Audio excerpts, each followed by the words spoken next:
अ very good afternoon ninth class. So हमने models पढ़े like Rutherford, Bohr और Thomson model. तो इन सब चीज़ों से हमें पता चला कि थोड़ा बहुत आइडेंटिफाई हो गया, थोड़ा बहुत क्लियर हो गया हमारे को कि किस तरह से जो है वो एटम का स्ट्रक्चर होता है। Now we were clear about that कि atom has some sub atomic particles. So electron है, प्रोटॉन है, but there is a third particle that is also present inside the atom and that particle is known as neutron. So आज हम neutron को discuss करेंगे। So neutron was discovered by J. Chadwick और इन्होंने इस सब atomic particle को discover किया था 1932 में। So according to him कि ये जो सब एटॉमिक पार्टिकल है इसमें कोई चार्ज नहीं है and a mass nearly equal to that of proton, यानी कि इसका अपना कोई चार्ज तो नहीं है बट इसका मास कितना है, जितना मास प्रोटॉन का उतना ही इसका अपना जो मास है। It was eventually name as neutron और उस टाइम जो है उन्होंने इसको न्यूट्रॉन का नाम दिया था।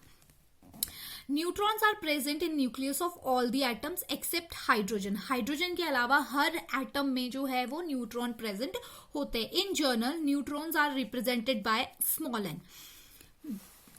So, the mass of atom is therefore given by the sum of mass of proton and neutron present in a nucleus. Since we know that कि जो मास है इसका एटम का वो कहाँ लाई करता है, वो उसके सेंटर में लाई करता है। तो यानी सेंटर में जितने भी सब्सटेंसेस होंगे वो मिलके उसका मास बनाएंगे।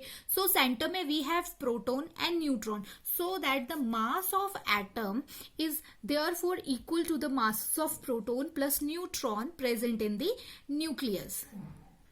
So after proton, neutron, electron हमने डिस्कस कर लिया। तो न्यूट्रॉन का इतना कोई स्पेसिफिक रोल नहीं है, लाइक प्रोटॉन का नहीं है। मतलब रोल इन द सेंस कि उनकी कोई अपीयरेंस नहीं है, उनका कोई वर्क नहीं है, वो दे आर जस्ट वो मतलब एटम का मास जो है वो रिप्रेजेंट करते हैं। साथ में they are not like moving particles, क्योंकि वो न्यूक्लियस के अंदर है, वहीं पर रहते हैं। अभी तक उनकी मूवमेंट नहीं डिटेक्ट हुई है। बट वी नो दैट कि जो मूवमेंट ऑफ इलेक्ट्रॉन है that was detected by Bohr. Bohr ने हमें बता दिया था कि जो इलेक्ट्रॉन है वो एक पर्टिकुलर ऑर्बिट में घूम रहे हैं और अगर हम उनको नंबर में फॉर्म में लिखे तो वो ऑर्बिट आएंगे N1, N2, N3, N4। वेरेज अगर हम उन्हें अल्फाबेटिकल ऑर्डर में लिखना चाहे तो they are like KLMN shells. ठीक है। सो आफ्टर दैट जब उन्होंने ये स्पेसिफाई कर दिया कि ये जो इलेक्ट्रॉन्स हैं ये एक ऑर्बिट में घूम रहे हैं, ठीक है।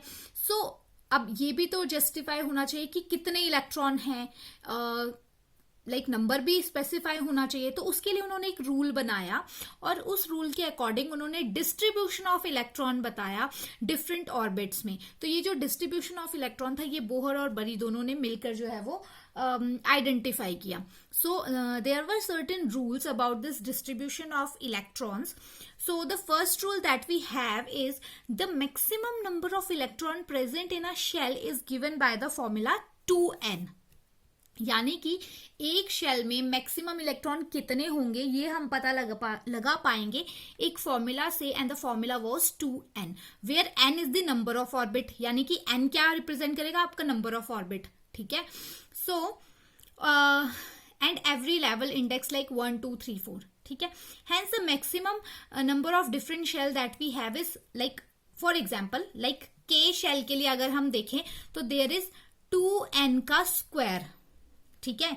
2n का स्क्वायर वेयर n क्या है, k shell, k is 1 first shell.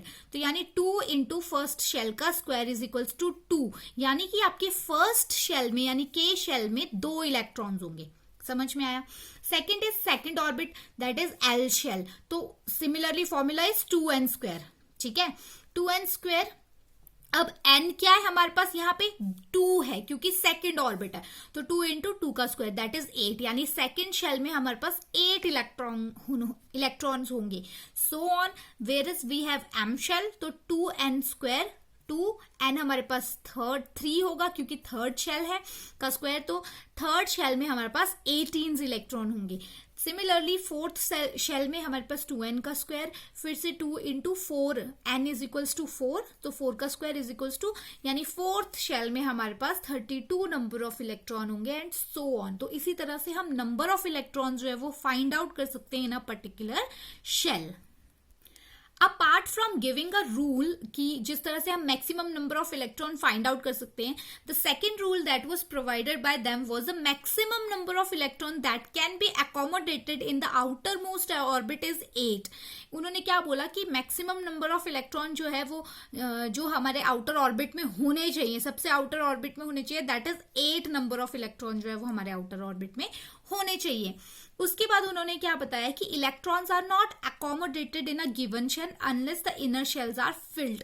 बोला कि लाइक हम यहाँ पे हमने देखा कि 2, ऐसा नहीं है कि यहाँ पे अगर 1 है तो हम यहाँ पे 8 डाल रहे हैं, ऐसा नहीं होगा। तो बोला कि गिवन शेल, कोई भी शेल में कोई भी इलेक्ट्रॉन तब तक नहीं जाएगा जब तक अंदर वाला शेल जो है वो कंप्लीटली फिल नहीं होगा। फॉर एग्जाम्पल, अगर आपके यहाँ पे के शेल में 1 इलेक्ट्रॉन है तो आप ऐसे नहीं करोगे कि चलो अब सेकेंड ऑर्बिट एल शेल में इलेक्ट्रॉन डालते हैं, नहीं, जब तक आपका फर्स्ट शेल जो है कंप्लीटली फिल्ड नहीं होगा तब तक दूसरे शेल में इलेक्ट्रॉन जो होंगे वो फिल नहीं किए जाएंगे। That was the third rule of them. So इस तरह से उन्होंने हमें क्या बताया कि किस तरह से हम जो है इलेक्ट्रॉन्स को डिस्ट्रीब्यूट कर सकते हैं in different orbits. So this was all about your lecture. So you have to solve the questions from page number 49 and 50. Thank you.